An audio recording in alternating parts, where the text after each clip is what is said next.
I spent nearly 10 years saving every dollar, every cent, through exhausting overtime shifts and weekends without rest. And yet, in less than a minute, it was all gone, without a trace. I wasn't robbed, nor was I scammed by a stranger. The culprit was the person I once trusted most. And worse? She left a note so fake it suggested I should be grateful that she was starting a new life. My name is Aria. I'm 32 years old, living in Seattle, working as a senior accountant at a logistics company. A job so demanding, I rarely have time to lift my head from spreadsheets. That morning was just like any other, until my phone buzzed with a notification from the bank. Unusual activity detected on your account. Please confirm. At first, I just glanced at it, assuming it was a system error or someone had sent it by mistake. But a strange gut feeling made me pause. I opened the banking app, typed in the verification code, and then I froze. Checking account balance, $7.13. Savings account, $0.00. I blinked several times, palms starting to sweat. Every penny I had saved, over $84,000, vanished overnight. No warning, no alert. I immediately called the bank. A calm middle-aged woman answered the phone. "Hello, how may I assist you?" "I just discovered my savings account was emptied. I didn't authorize that transaction." She asked me to verify my identity, then spoke more slowly and carefully. "The transaction was made through online banking at 3:42 this morning. And the person who made it is the co-owner on the account." It felt like being punched in the chest. Co-owner? There was only one person ever linked to that account. My mother. Back when I was in college and needed her to help verify finances to open it. Later, I tried several times to remove her access. But every time I hesitated. She was my mother after all. No. It couldn't be, not her. No way. I forced myself to stay calm and ask, "Where was the money transferred?" "I was sent to an international account. We confirmed it was deposited into a bank in Portugal." I dropped the phone. It felt like something inside me snapped, not because of the money, but because of the cruel truth unraveling before me. I stormed out of the office, not even sure what I told my manager. I drove home, to the small apartment I bought 2 years ago after years of scrimping. I needed to be sure. I needed proof for what my logic already knew, but my heart refused to accept. My mother's apartment was about 15 minutes away by car. She moved to Seattle from Florida 3 years ago after her second divorce, and I helped her settle everything, from housing to applying for assistance. She said she wanted a fresh start. I believed her. I even helped pay off her credit card debt. I used the spare key to open her apartment. The one she insisted I have, for emergencies. Inside was quiet. Everything was in place, the fridge was empty. Only a letter sat on the kitchen counter, folded neatly, my name written in her familiar cursive. I opened it. "Dearest Aria, I'm sorry for leaving like this. I need a new opportunity, a new life, and sometimes that means letting go of the old. Please forgive me. One day, you'll understand. Love. Mom." I crushed the paper in my fist, lips trembling with anger, pain, and disgust. A new life? What about me? What about the years I worked myself to the bone, gave up vacations, dreams, only to be betrayed by the woman who gave birth to me? I collapsed onto the floor, back pressed against the cold fridge. I hadn't even processed it all when my phone buzzed again. An email. From HR? Confirmation: Aria Morgan is on an unpaid personal leave, request from. The verified email address. I jumped up. That email? I didn't send that. I never requested any leave. And only one person knew enough of my personal and work details to fake it. She didn't just take my money. She wanted to erase me completely. No one would look for me. No one would ask. I looked around the kitchen where I once cooked for her. once argued over trivial things. Now, it was just a shell. Just like her. No, I couldn't let this be the ending.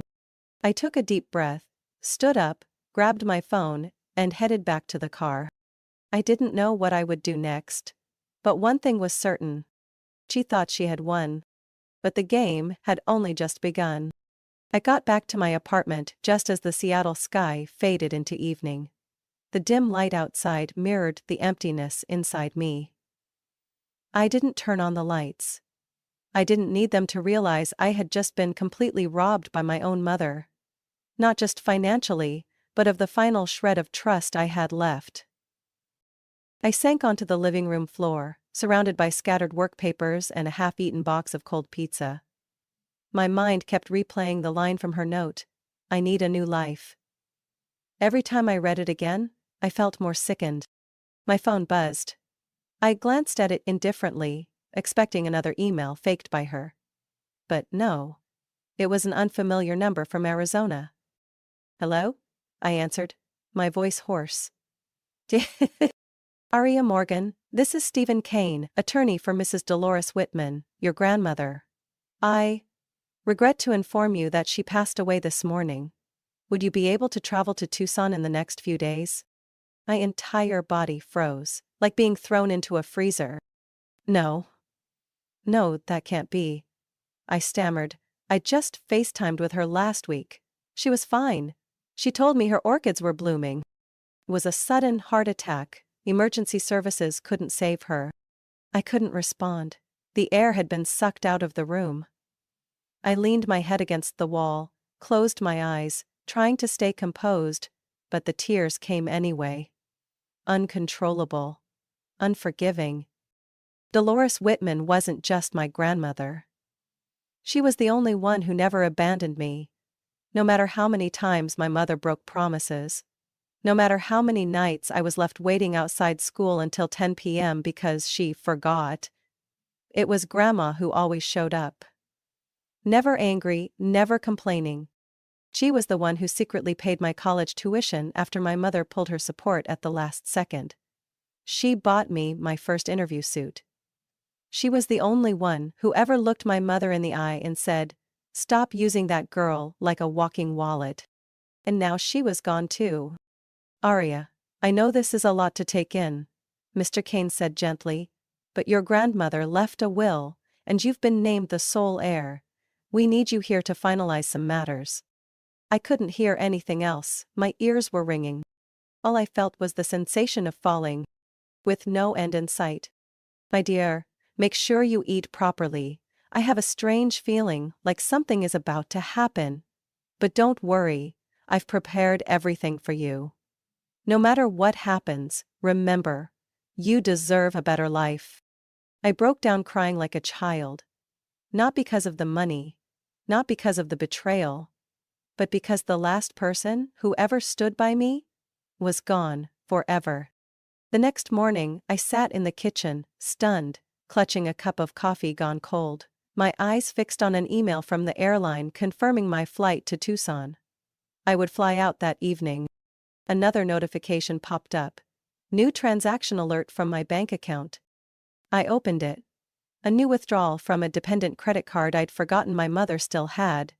This time, a charge in Lisbon, Portugal. A 4-star hotel. 1-week reservation. I gripped my phone and through clenched teeth, hissed. Usasemi snorted. "Even while I'm planning the funeral of the only person who truly loved me?" I stayed frozen for a few minutes. Then slowly stood up. Yes, I had to fly to Tucson. But after that? That would be a different journey. Not for revenge, but to reclaim what was rightfully mine. And she wouldn't see it coming. Because she forgot one very important thing.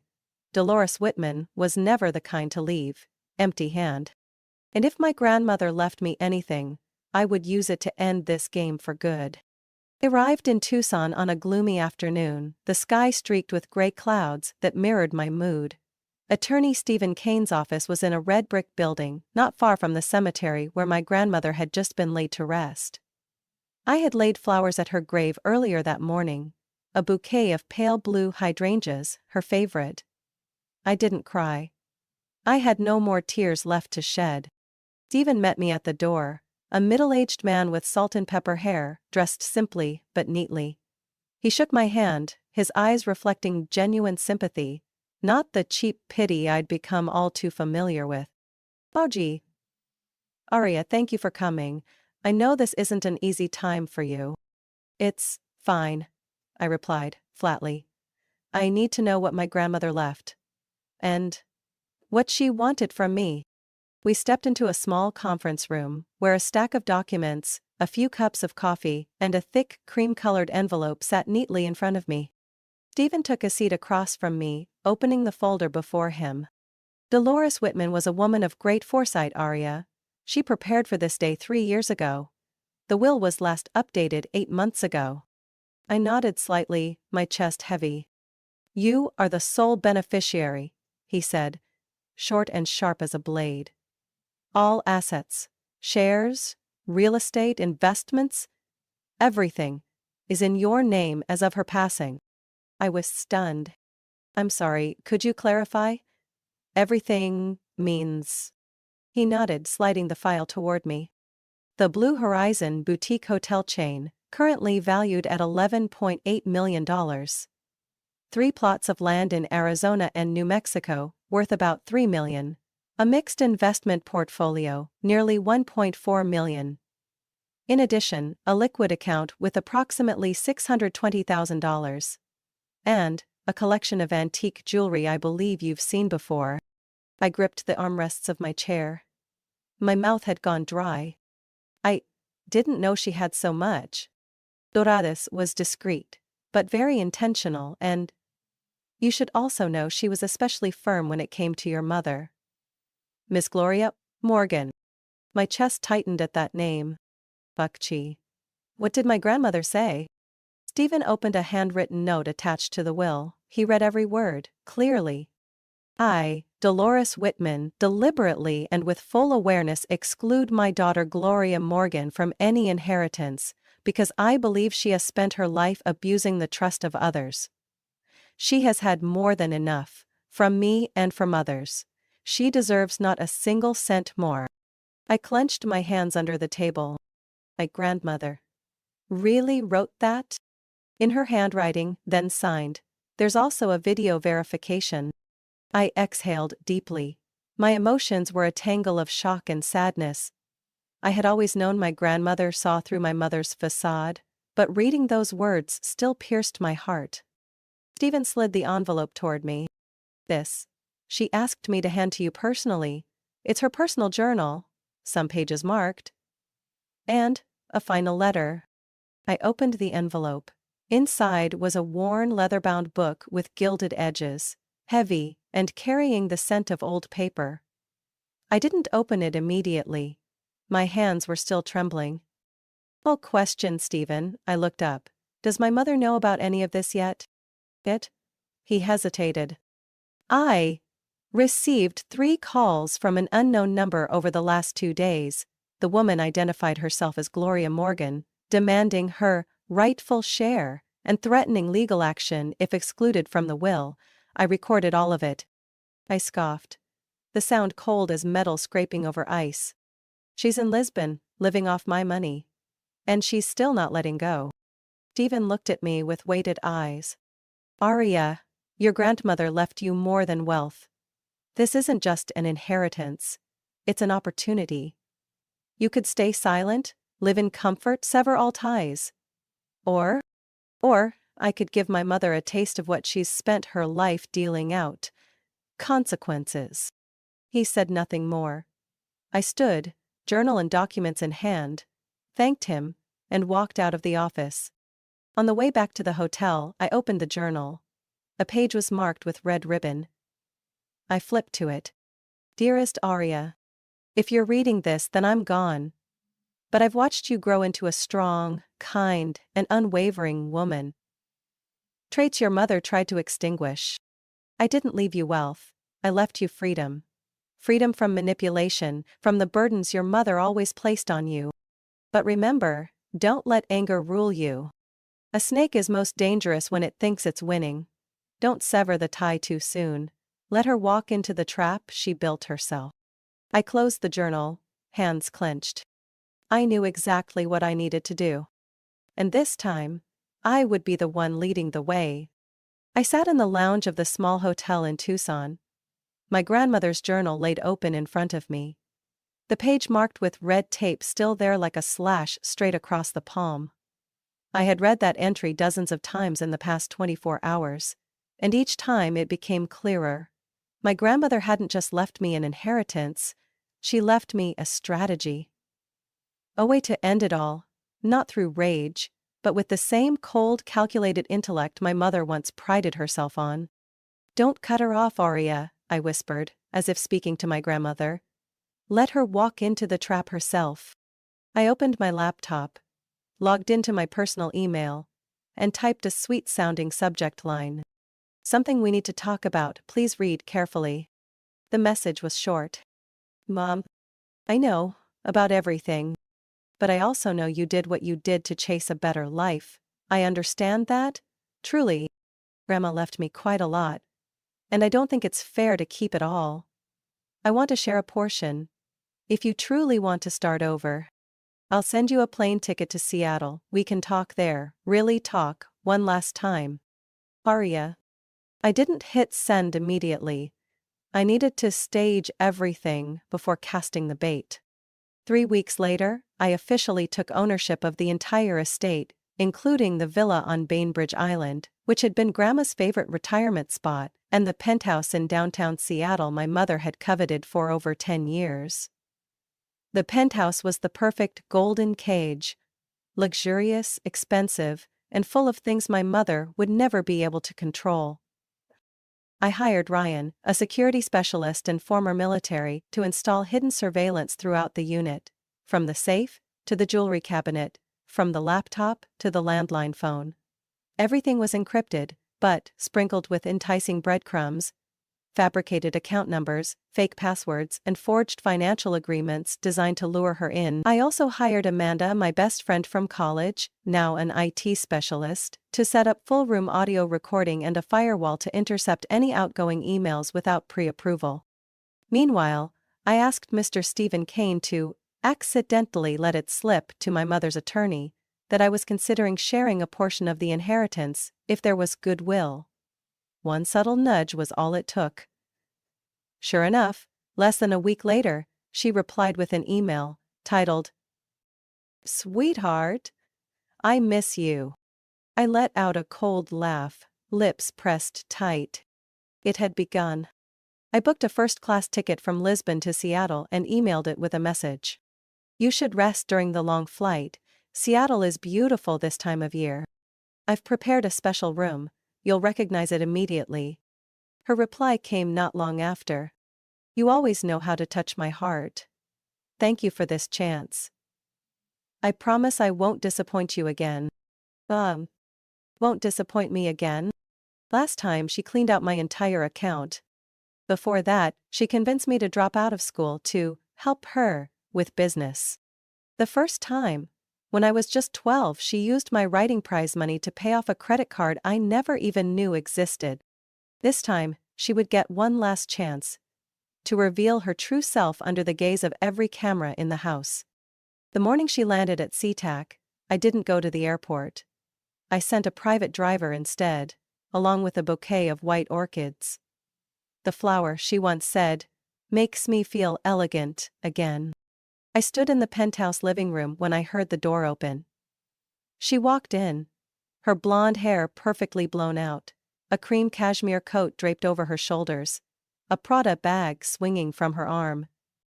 "Aria, darling," she exclaimed, like a bad stage actress. I kept my face neutral, extended my hand. "Welcome back, Mom. This apartment will be yours for the next few weeks, if everything goes well." Her eyes scanned the room, paused at the oil painting of Grandma on the wall, then quickly shifted to the safe in the corner. She couldn't hide the glint in her gaze. "This room is the master suite," I said. "Fully renovated, includes some of the jewelry you always loved from Grandma." Her eyes sparkled like a child promised a trip to Disneyland. You really want to share part of it with me? I nodded. But not right away. Spend a few days here, let's have dinner together. Let's see if you've truly changed, show me through actions, not words. 3 days later I got Amanda's report. She's opened the safe 5 times. Took photos of the forged documents on the computer. Sent 3 emails. All intercepted. Intent suggests she's trying to sell financial information. I shut my laptop, fists tightening. Every move was playing out exactly as I had planned, not one misstep. She believed she was on top of the world. But I knew. The trap had already snapped shut. The screen glowed before me in the dark of my private office, where only the sound of Amanda's typing echoed. She was operating the entire surveillance network from the security room beneath the penthouse. A place my mother had no idea existed. Every time she opened a drawer, tested a password or flipped through a page, every motion was recorded. Clear down to the smallest flicker of her eyes. I leaned on the desk, eyes fixed on screen number 3. The one showing the camera angle inside the master bedroom. The room she had once dreamed of. And now, it had become a glittering glass cage, trapping the true nature of that woman inside. She's opening the safe again, Amanda said softly, her mouth curling slightly, almost with contempt. I nodded, clenching both hands. The 8th time in less than 48 hours. Inside was a set of high-quality fake diamond jewelry, detailed enough to fool the average eye. Placed beside fabricated stock transfer agreements, stating figures up to $8.3 million, and the name of the firm my mother once desperately tried to join, a decade ago. She doesn't suspect anything? I asked, eyes still on the ceiling-mounted corner camera. Amanda shook her head. No, she thinks she's winning. She's already started sending document photos through anonymous emails, but everything's routed straight into my filter system. On screen, my mother pulled her phone from her purse and quickly snapped pictures of each page. Her face lit up with excitement. Just like the day I caught her lying to Grandma faking illness to squeeze out college tuition for Aria. Which I later discovered was spent paying off Vegas gambling debt. She already sent them using a VPN, Amanda added, but it didn't get past our firewall. I'm backing up everything to an external drive too. You have the data logs? Every second. Every photo. Every time she opened the safe. I took a deep breath. But the relief never came. What I truly felt was emptiness. Like standing at the edge of a skyscraper, knowing you could push someone off, but unsure if you'd feel any lighter after. For the next 3 days, I let everything unfold just as she hoped. Each morning she wore expensive dresses from the closet, all tagged with RFID sensors. Every time she removed jewelry from the case, Amanda received an alert. In the evening we dined together in the grand dining room. I cooked, and she talked animatedly, as if her 3 weeks in Europe had just been a lovely dream. She spoke of upcoming investment opportunities, and old friends eager to help her rejoin the financial world. I only smiled and nodded at the right moments, like admiring an oil painting I knew was fake. One night after dinner, she looked at me with that falsely glimmering gaze. Arya, I know you're still angry. But you let me stay here, eat with you, talk, share everything. That has to mean something, right? I replied, voice calm like wind brushing a glass window. It means I'm watching. Her eyes faltered for a split second, then she burst out in a light laugh. You've really grown up, I'm proud of you. Not because I'd succeeded, I thought. But because I had learned to control the game. Just like she once did. I wanted to say that out loud, but I didn't need a confession, I needed proof. And she was writing her own indictment with every move she made. Saturday morning, I called Amanda and Ryan upstairs to the study. On the desk was a printed list of every action recorded during the 8 days my mother had stayed in the penthouse. She tried accessing the fake bank account 4 times, Amanda reported. Attempted to send confidential files via email. Photographed all of the forged contracts we planted. Made at least 3 calls. one of them to Stephen Roswell, a shady broker previously investigated for tax evasion. "We have audio?" I ask. "Audio and video. Court admissible if needed." I nodded. What I felt wasn't anger anymore. It was clarity. Finally, there was no ambiguity. No more questions like, maybe she's changed? Or, could this be a misunderstanding? No. This was living proof of a behavior so deeply rooted, it could never be undone. I grabbed my phone, opened my contacts, and texted the one person who had known the plan from the beginning. Bryce. My mother's ex-boyfriend, whom she'd bankrupted through one of her trust me schemes. "I've got everything. The person, and the evidence. Are you ready?" He replied in less than a minute. "Say the word." I already called the journalist. They're standing by. I closed my phone, eyes locked on the camera feed one last time. My mother was seated at the vanity, holding the diamond necklace, smiling at herself in the mirror, like a queen reclaiming her crown. I whispered, "What you see is victory. What we see is a conviction."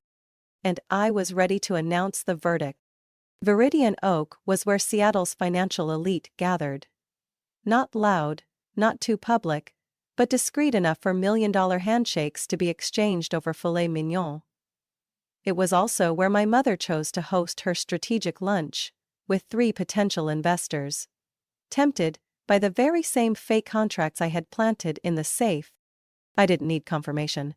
Amanda had already sent me the audio from the night before. A call between my mother and Stephen Roswell, where she promised a minimum 25% return in 6 months, backed by Aria Morgan's inheritance. Hearing my name used as leverage in her scam made me both nauseated and cold to the core. "You sure about this?" Bryce asked from the driver's seat as we parked across the street from the restaurant.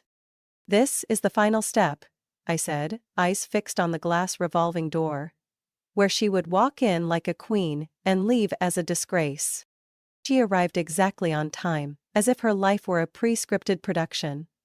Burgundy silk dress, crystal-studded heels, perfectly styled waves. I watched from the shadowed bar corner, beside Tina, a reporter I'd contacted in advance. She held up her phone, already recording, the audio streaming live to Amanda's laptop for backup. My mother sat at the table with 3 men. 2 small-time investors from Portland, and the third I recognized instantly as David Tran, director of a venture capital firm my mother had targeted 10 years ago, before he exposed her for financial document forgery. I exhaled sharply. She really hasn't learned anything. The first 5 minutes were full of introductions and flattery, wine poured. By minute 10, she began presenting the Blue Horizon Legacy Fund, a name I fabricated. Backed by inflated figures from fake financial assets, in a sandboxed database we had created. "Aria has been so generous," she purred. "She understands that money must circulate. And I'm the one to manage it. I've handled 5 multi-million-dollar projects before, and this time, I want to invite you into something truly special." I stepped away from the bar, clutching a USB drive containing clips of her secretly recorded activities at the penthouse. Bryce followed, Tina quietly behind with her camera. As I approached the table, she was pulling a stack of papers from her bag. Those fake equity transfer agreements. RU, with my name on them. "Perfect." "Mom," I spoke up. She jumped, as if she'd seen a ghost in broad daylight. "Aria, what are you doing here?"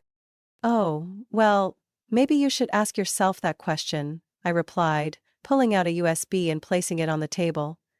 "Or should I help you explain the documents you're handing out to everyone?" The investors began glancing at one another, clearly confused. David Tren raised his eyebrows, recognizing me immediately. "You're Aria Morgan, owner of the Blue Horizon hotel chain?" I nodded. "And I have not authorized Gloria Morgan with any financial rights. The documents she's presenting are completely fraudulent." My mother stood up, her voice shaking. You're misunderstanding. These were things we discussed at home. I thought." "You thought I was still stupid," I cut in, coldly. You thought I'd drain my savings again to invest in the family's future like I did when I was 19. But this time, you picked the wrong role. I pulled out my phone and played a video. On the screen, surveillance footage from the bedroom showed my mother opening the safe, snapping pictures of the documents, making calls, sending emails. The audio rang clearly through the restaurant. I have all the documents. I'm in control. Aria trusts me blindly, she never checks. My mother's face went pale, she turned to David. I was set up. This is revenge, it's not real. David closed the folder bluntly. I've met you before, Miss Gloria. And I spent 6 months cleaning up the mess from your empty promises. I'm not making that mistake again. Thanks for reminding me why I walked away the first time. The other 2 investors stood up without a word. Tina clicked her camera, beginning to film openly. Would you like to say anything? She asked. My mother turned to me, her face as white as paper. Why, I'm your mother. I looked her straight in the eyes. No more fear, no more guilt. That's exactly why you thought you had the right to keep deceiving me. But you forgot something. I've grown up. And this time, I know exactly who I am. And who you are. I turned away from the table. Tina's camera flashed behind me, like the final blow to a collapsing performance. She didn't call after me. She just stood there. A figure that once loomed large in my memories, now fading like ashes in a quiet afternoon breeze. I waited for her in the private office on the top floor of the Blue Horizon, Seattle. Once her dream, now the place where I would end everything she ever manipulated. The room was eerily quiet. Outside, the city glittered at night. But inside, the air felt frozen. The door creaked open. My mother stepped in, her heels clicking lightly on the wood floor. But she no longer carried that usual pride. Her dress was wrinkled, her makeup couldn't hide the fatigue. Aria, she began, but I raised my hand to stop her. Sit down. I pointed to the chair across from the desk, where a thick file sat neatly. She sat carefully, like someone afraid to trigger a landmine. I looked straight into her eyes. Not with rage, not with hatred. Just the cold resolve forged from too many betrayals. You know what happened at the restaurant was rushed. I didn't think you would. She stammered. But I didn't let her finish. You thought I was still the foolish daughter willing to empty her account to invest with Mom? I spoke slowly, each word like a blade in the air. But now, you know I've changed. The question is, have you? She lowered her head. It was the first time I'd ever seen her silent for that long. I pushed the file toward her. This is what I've compiled. Copies of recordings, photos, surveillance footage, and a list of everyone you've contacted in the past 2 weeks. All backed up to 3 hard drives, one for my lawyer, one for the press, and one, just in case you accidentally disappear. Her face visibly paled. Aria, you can't do this. I'm still your mother. I tilted my head, cutting her off. Yes. And also, the first person who ever taught me that family doesn't always mean love. I pulled a thick envelope from the drawer and placed it beside the file. Inside is a one-way plane ticket to Bozeman, Montana, a 6-month lease for a modest apartment, and a small living stipend. Already transferred to a new account, not linked to me. You have 2 choices. I paused, locking eyes with her. Home? Walk away from all of this. Live a quiet life. No more scams, no more scripts. Accept the truth, and start over from 0. 2. Keep playing the victim, and I'll release everything to the media and the authorities. She looked at me, her lips trembling. You're threatening me? No. I'm giving you a final chance. One you've never given to any of the people you conned. I don't need you to love me. I need you to stop destroying everything I've tried to build. She pulled out the ticket from the envelope, hands shaking so badly she needed both of them to hold it. Bozeman? There's nothing there but snow and open fields. A new life, if you're brave enough to live it honestly. I don't know anyone there. I have nothing. Then you'll finally learn what it means to rebuild from scratch, just like I had to, every time you disappeared with my money.